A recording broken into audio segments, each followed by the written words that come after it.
Well, if you're new with us, we're in part 3 of 4 of our message series called God with Us. And we are so very much looking forward to our Christmas Eve celebration here at the Bridge. And for those of you who are watching online, we encourage you to tune in at 3 p.m. when we'll be live streaming our Christmas Eve services. And I'm going to be speaking on Matthew chapter 1, verse 23, which is where we get the title for this message series. And this is what it says. Look, the virgin will conceive a child. She will give birth to a son, and they will call him Emmanuel. What does that mean? Go ahead, wherever you're at, say it with me, which means God with us.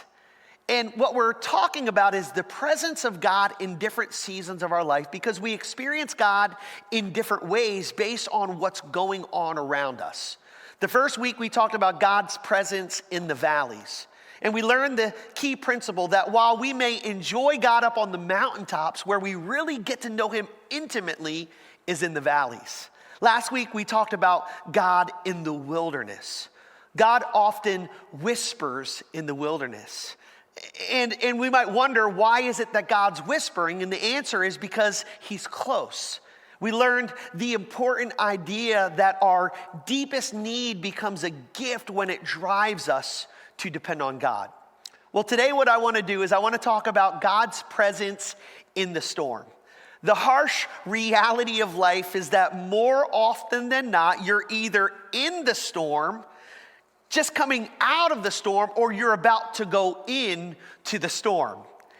And we've had some big storms hit our country in recent years. Maybe you remember some of them. In fact, it's kind of funny because we named those storms. This year we had Hurricane Hillary. Last year it was Hurricane Ian. And of course we all remember, well, those of us who are old enough to remember, Hurricane Katrina. And those names, they do help us to identify which storms we're talking about and even to remember them. Unfortunately, some of you are in a storm right now that you might be tempted to name. I just wish I could get through the storm divorce. I'm just trying to get through this storm depression. This is a category 5 one. It's devastating. I wish I could get through this financial storm. I wish I could get through this relational storm, whatever it is. Sometimes we find ourselves in the middle of real pain and we just want the storm to go away. So what do we do when we find ourselves in the middle of the storm? Unfortunately, a lot of people, when it comes to God, they'll often blame God for the storm. Or they'll question where God is. Why are you allowing this? God, I don't understand. Where are you? Our key thought for today is this. Never allow the presence of a storm to cause you to doubt the presence of God. And today what I want to do is I want to look at a passage in Acts chapter 27. And this is where we're going to be spending most of our time. And we're going to look at some guys who are on a boat in the middle of a massive, crazy storm. And this storm went on for several days. The crew is absolutely terrified and they start throwing cargo overboard and they're thinking that this storm is going to take them out. They are absolutely convinced they're not going to survive. And so let's pick up the story, Acts chapter 27, verse 20, where we read, when neither sun nor stars appeared for many days, the storm continued raging. I wonder how many of you right now, that's the phrase you would use for what you're going through. It seems like the storm you're in, like it just won't stop. The storm continued raging, and they said, we finally gave up all hope of being saved. That phrase really gets me because I talk with people all the time who are in this place where they feel like there's no hope. They've given up hope. There's just no way that our marriage is going to make it. There's no way I'm going to be able to get out of this financial debt. There's no way I'm going to be able to beat this cancer. We're never going to be able to conceive. There's no way I'm going to be able to overcome this addiction. They gave up all hope.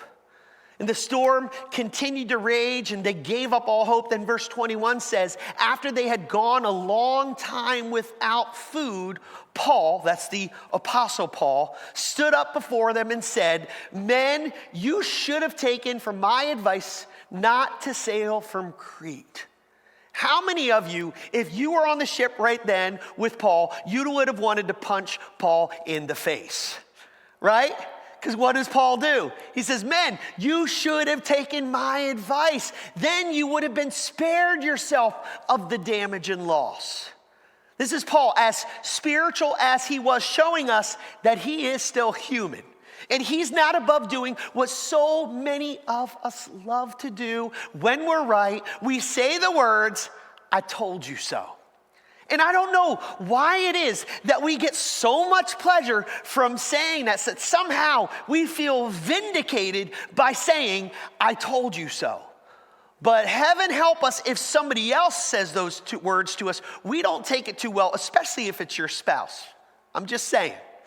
Well, Paul says, if you would have just listened to my advice, I told you so, then you wouldn't be in the middle of the storm. Now, that does beg the question, why are they in the middle of a storm?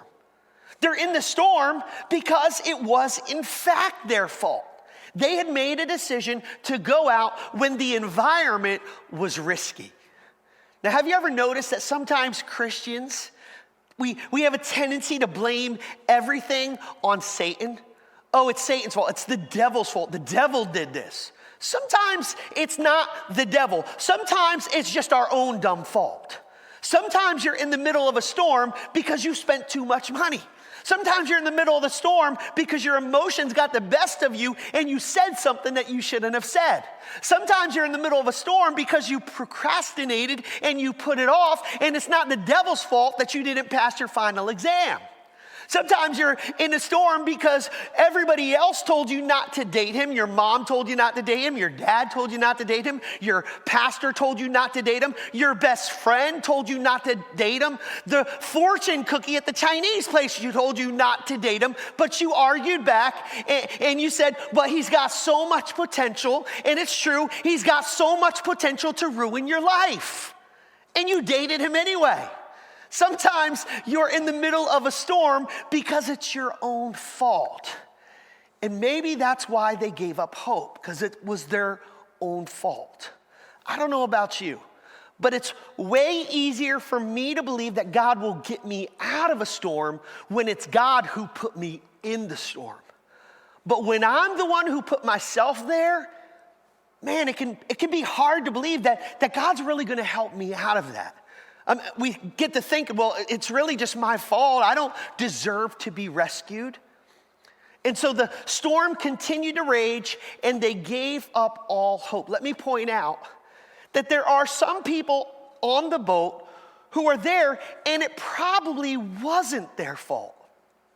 If you can imagine, I don't know how large the crew was, but let's just say there were probably several guys there that said, hey, we probably should take Paul's advice. He's usually right about this stuff. We probably shouldn't go out. But whoever was in charge, the captain, he gave the order and the guys ended up there and now they're in the middle of the storm. And truth be told, for some of them, it's not their fault. How many of you have ever found yourself in the middle of a storm and it wasn't your fault? Now, don't look at anybody next to you. Don't elbow the person who's sitting next to you on the couch. Don't do that. But you know, sometimes the things that we find ourselves in, the storms we find ourselves in, they truthfully aren't our fault. Sometimes as a kid, your parents, they end up going through a divorce. You're in the middle of a storm and it's not your fault. Your company made all sorts of decisions and they end up downsizing and you're a casualty of it. In the storm that you're in, it's not really your fault. Or you trusted somebody. They gave you your word. You believed them. You thought that they would do what they said they were going to do and they didn't deliver on that. And then one day you're in a storm and it wasn't your fault. Whatever the case, in the middle of the storm, sometimes it can be easy to give up hope. The storm continued to rage and they all gave up hope. Never let the presence of a storm cause you to doubt the presence of God. This is what Paul says in verse 22. He says, now I urge you to keep up our courage. I want to just say that. I want to say that to some of you right now. You need to hear this. Keep up your courage. Keep the faith. The storm is not going to take you out. He says, keep up your courage because not one of you will be lost. Only the ship will be destroyed. Then in verse 23, he says, last night an angel of the God to whom I belong and whom I serve stood beside me. Pause. How cool is that? You're in the middle of a boat and there's a storm that's going to be raging, and there an angel stands beside you. An angel of the Lord stood beside me, Paul says. You know, now you may not be aware of this, but there are angels all around us. The Bible tells us this. In fact, I believe with all my heart that what we see with physical eyes is not all that's happening around us. There's a spiritual world that goes beyond what we have the ability to see, and there are spiritual battles that are going on all the time. Think about that. You're in the middle of a storm, and the presence of God is with you in this moment. You have no idea the different ways that God is with you. He could be with you in the form of a supernatural being as an angel. He's with you in the form of his spirit. If you're a follower of Jesus, his spirit dwells within you. He goes before you. Our God is already in tomorrow, and he's not bound by time. He's hearing your prayers. He's comforting your hurts. He's directing you when you're lost. You have no idea all the different ways that God is present with you in the presence of a storm. Paul says, an angel of the Lord stood beside me in the middle of the storm. Never let the presence of a storm cause you to doubt the presence of God. Let me give you some bonus verses. Now, these aren't in the story, but they give us the same image of God being by my side. This is what Paul told Timothy in 2 Timothy chapter 4, verse 16. Everybody else deserted me. No one stood by me, but the Lord stood by my side and gave me strength. Some of you, you're going to realize this. In what you're going through right now, Jesus has not left you. He's still with you. He's at your side, and he's going to give you strength to get through it. David said this in the Old Testament. I know the Lord is always with me. I will not be shaken, for he is right beside me. It's all about who's right beside you, who's with you, who's got your back. When you realize that God is with you, it changes your posture. It changes your mood. It builds your faith. It redirects your mindset. It's all about who's with you. When you recognize that even when you're in the presence of a storm, that God is right there with you. He's with you. He's strengthening you. And it changes how you ride out the storm. It's all about who's in the boat in the middle of the storm. In fact, in the New Testament, there's a powerful story about the disciples being in a different boat in a different storm.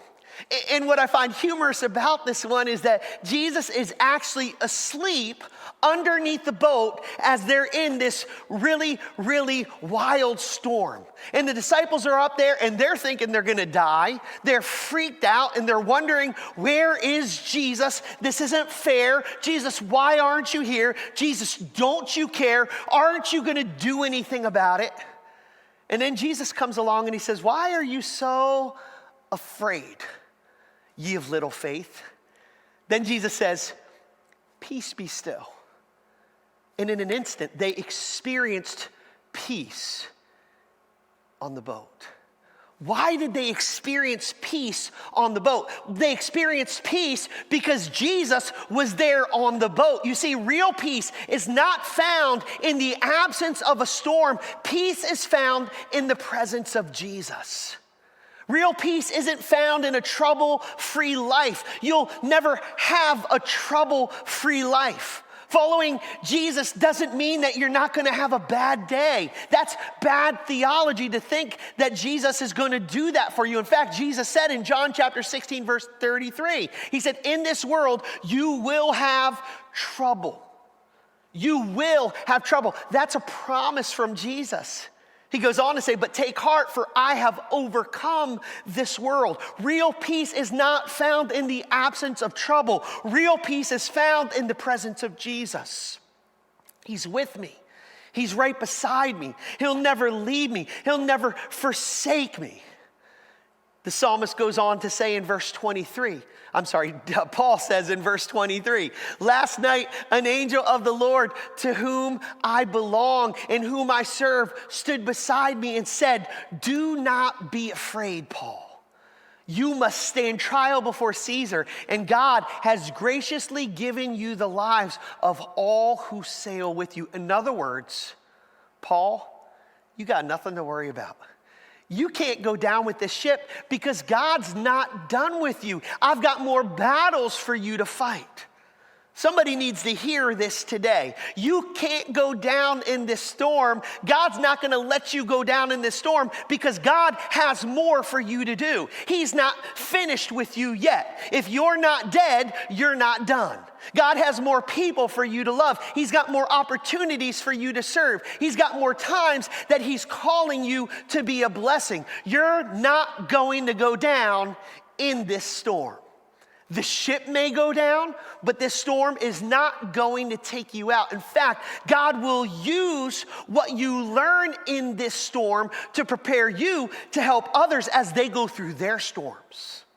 I love this, that there's a purpose in the storm. Maybe you've heard it said that God never wastes a hurt. There's a purpose in the storm. And know this, the storm didn't surprise God. He's doing something in the midst of the storm. When you go through that storm, he's doing something in you. He's speaking to you. He's strengthening you. He's deepening your roots. And he will use that and what you learn in that storm to help somebody else as they go through theirs.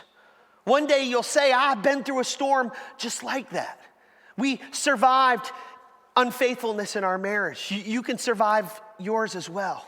We overcame financial hardship. We did what was right. We made the tough decisions. We did the hard work and we climbed out of debt. You can climb out of debt as well.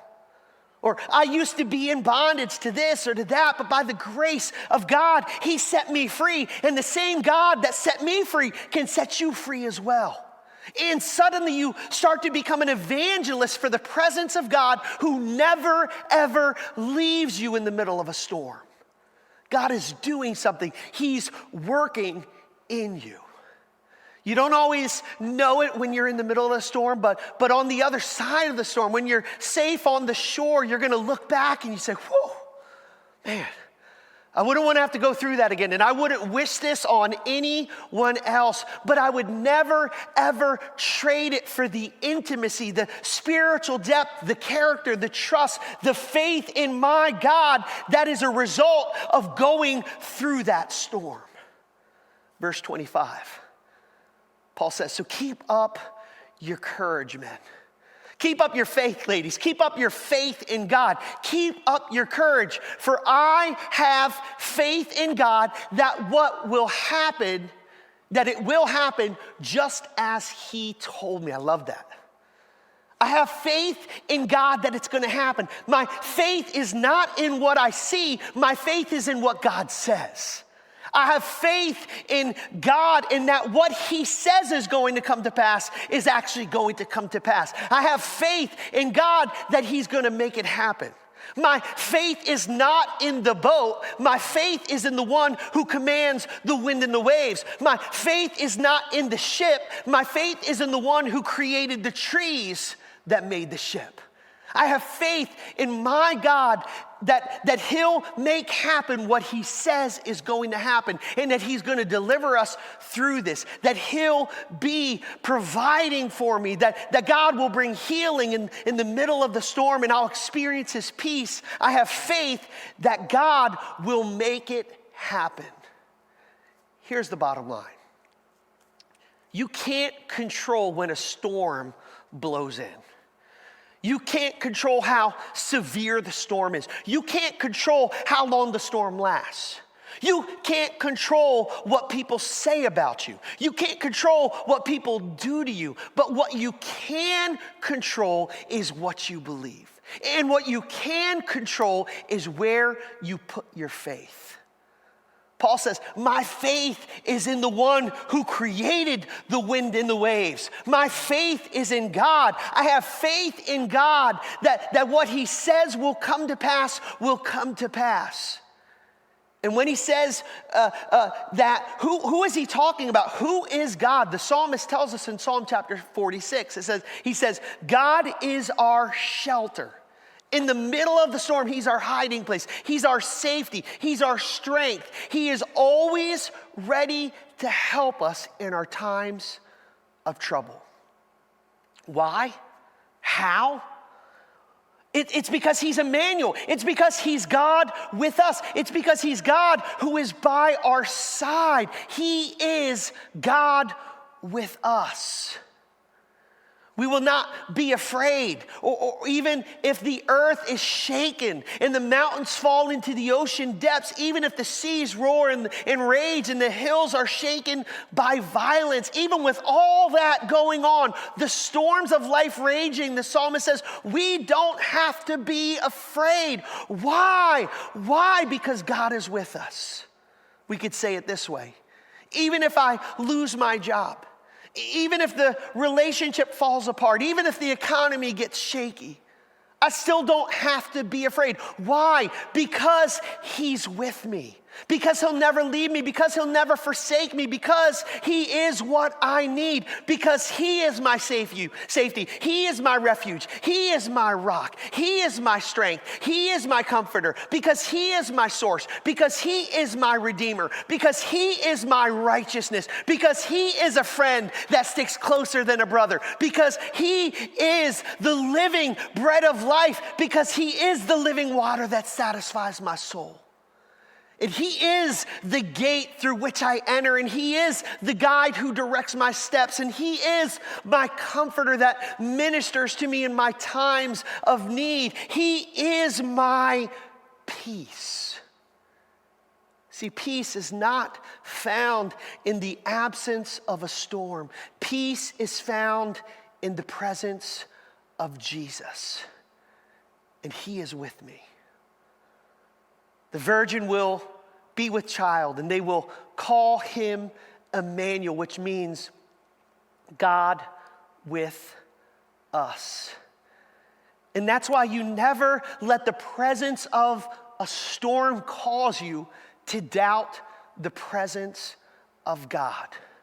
True peace is not found in the absence of storms and trials and troubles. That's all part of life. True peace is found in the presence of Emmanuel, God with us. My faith is not in what I see. My faith is in what God says. And God says it will happen. The storm will not take you down. Be at peace. God is with you. Father, we come to you right now. Whatever storm might be going on in our lives, the truth is, God, if our lives belong to you, then there is a safety. There is a confidence, there is a courage, there is a peace that can come from knowing that you are right there in the middle of the storm, and you're right there with us. And you fight with us, and you fight for us, and you will carry us through whatever storm comes our way. And so, God, I pray that more than ever before, we would hold fast to this truth, and we would never let the presence of a storm cause us the doubt, the presence of you in our lives. We pray this in Jesus' name. Amen.